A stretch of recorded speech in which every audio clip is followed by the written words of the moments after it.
everyone, welcome to Poisonous People. Today I want to review some common misconceptions that people have regarding cults. And I have a list of 5 misconceptions for you today. I've chosen these 5 because they seem to be the most common misconceptions that people have. But I also believe that they are the most high risk misconceptions. So what do I mean by that? I believe that having any of these misconceptions can actually increase the likelihood that you may become vulnerable to a cult. So let's get into these 5 misconceptions. Number 1 is that all cults are religious in nature. Now, this is not true. As a matter of fact, religious cults are only one type of cult. There are many different types of cults, and all the other types are non-religious. So this is a misconception that I feel poses a great risk to people who are atheists or people who otherwise don't really put a high priority on religion. Every time I have educated people about cults or held a seminar on cults, it never fails. There's always somebody in the audience who says, well, I don't have to worry about that because I'm an atheist, so this doesn't apply to me. Well, they are correct in that their atheism is probably going to protect them from the likelihood of being recruited by a religious cult. But their atheism or lack of interest otherwise in religion is going to do absolutely nothing to protect them from the other types of cults. And this is why it's important to understand that there are other types of cults. I will be doing a small series on each type with one video addressing each individual type. So be sure to check that out once it's published. The second most common misconception that people have about cults is that cults are determined by their beliefs. This misconception actually stems from a larger umbrella belief that cults are strange. Now, the irony is that when we judge cults on their beliefs, we are actually engaging in cultic behavior. We are determining somebody else's beliefs as being unacceptable. And that is a very cultic thing to do. Cults typically do not tolerate other people's beliefs. We're actually doing the very same thing that we're accusing the cults of doing when we judge their beliefs as odd or unusual, and therefore they're a cult. The truth is that cults have nothing to do with belief, but everything to do with behavior. So what matters is not what they believe, but how they force the beliefs on other people, how they don't tolerate other people's beliefs, how they might isolate their members in order to cut their members off from other viewpoints. And you generally see a lot of obnoxious behavior, a lot of toxic behavior, and a lot of abusive behavior. This is what's going to separate a cult from a healthy group. Cults are actually going to use your beliefs to suck you in. Having the misconception that cults are strange and they have strange beliefs, that's going to leave you with this false sense of security where you'll say, well, I'll be able to tell a cult from a mile away. Just listen to what they believe. There's a flying saucer or UFO. It's going to land here and we all need to prepare. That is not at all how it happens. Most of the time, they're going to probably approach you with some idea like, wouldn't you like to be happy? Wouldn't you like to achieve peace and joy in your life? And who's going to say no to that? So it is definitely a danger to you if you continue to hold this misconception that cults are based on their beliefs. A lot of the things that cults believe are pretty idealistic, pretty great, and very, very attractive. Our third misconception is also related to the larger umbrella belief that cults are strange, and that is that cults are rare. So in this sense, the idea is that cults are so strange, there's such a fringe element of society. They're not mainstream at all. They're not common. And it's very rare that I'm ever going to run into one. Statistics show that there are approximately 10 million adults involved in over 3,000 cults in America. Most cult awareness professionals agree that size does not determine if something's a cult or not. So there's no cult that's too large or too small.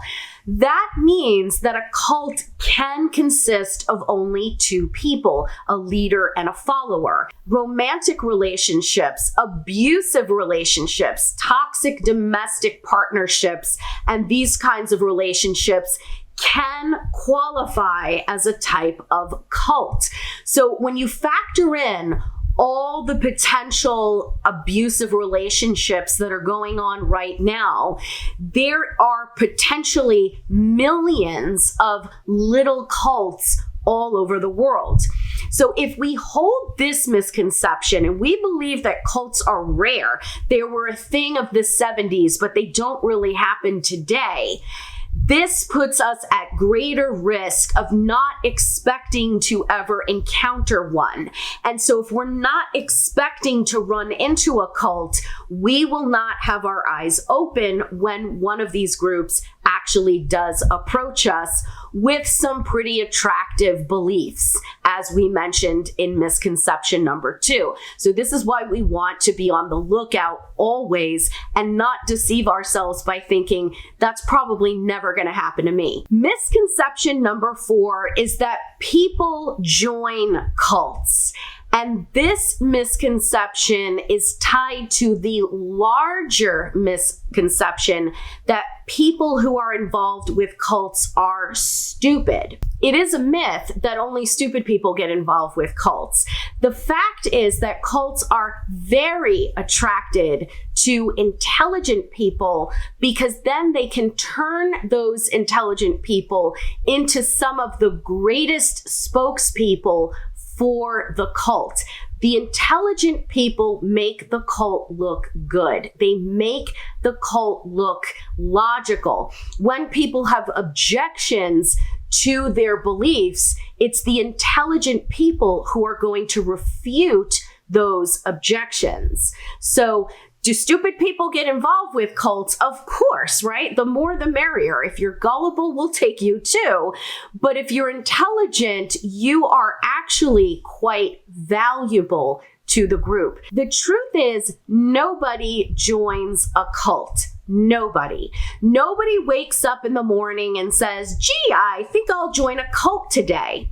Instead, these people are deceptively recruited by the group using attractive principles, as we discussed with misconception number 2, and they don't really show their true colors until much later. So it's very, very similar to being in an abusive relationship. Nobody says to themselves, I'd love to meet a man who's tall, dark, and abusive. Everyone wants to meet somebody who's really nice and caring and sensitive to their needs. So even the most abusive individuals will put up a good front at first. They'll be very charming and likable at first. And it's not until the relationship progresses that we realize we're maybe not dealing with somebody who is who they said they were. And that's exactly how people are recruited into cults. The other thing that's important to remember is that many people are born into cults. They had no choice in the matter. Their parents were the ones who were recruited, and then they themselves were conceived, born, and raised in the cult. And many of these people may not even realize that there are other ways of living in this world. So the idea that people join cults is definitely a misconception. Now, the reason this misconception puts us at risk is because if we believe people join cults, we will say to ourselves, well, that's not going to happen to me. I'm not dumb enough to join one of those things. And again, you won't be looking for it when it happens. So most of the time, people are blindsided when they're approached by a group of people that just seem like the greatest people they've ever met. And then they don't realize that things aren't really as they appear until they're already pretty far involved with the group. And our fifth misconception is something that's relatively new for me, something that I've noticed. And this one is also tied to the greater umbrella misconception that people who are involved in cults are stupid. And this is the idea that it is perfectly acceptable to use the word cult as an insult. And I am seeing this a lot today. We see this especially with our current political climate, and I'm seeing it on both sides of the political spectrum. Each side believes that the other side is brainwashed. I will say that being brainwashed is a completely separate issue. You don't need to be in a full-blown cult in order to be brainwashed.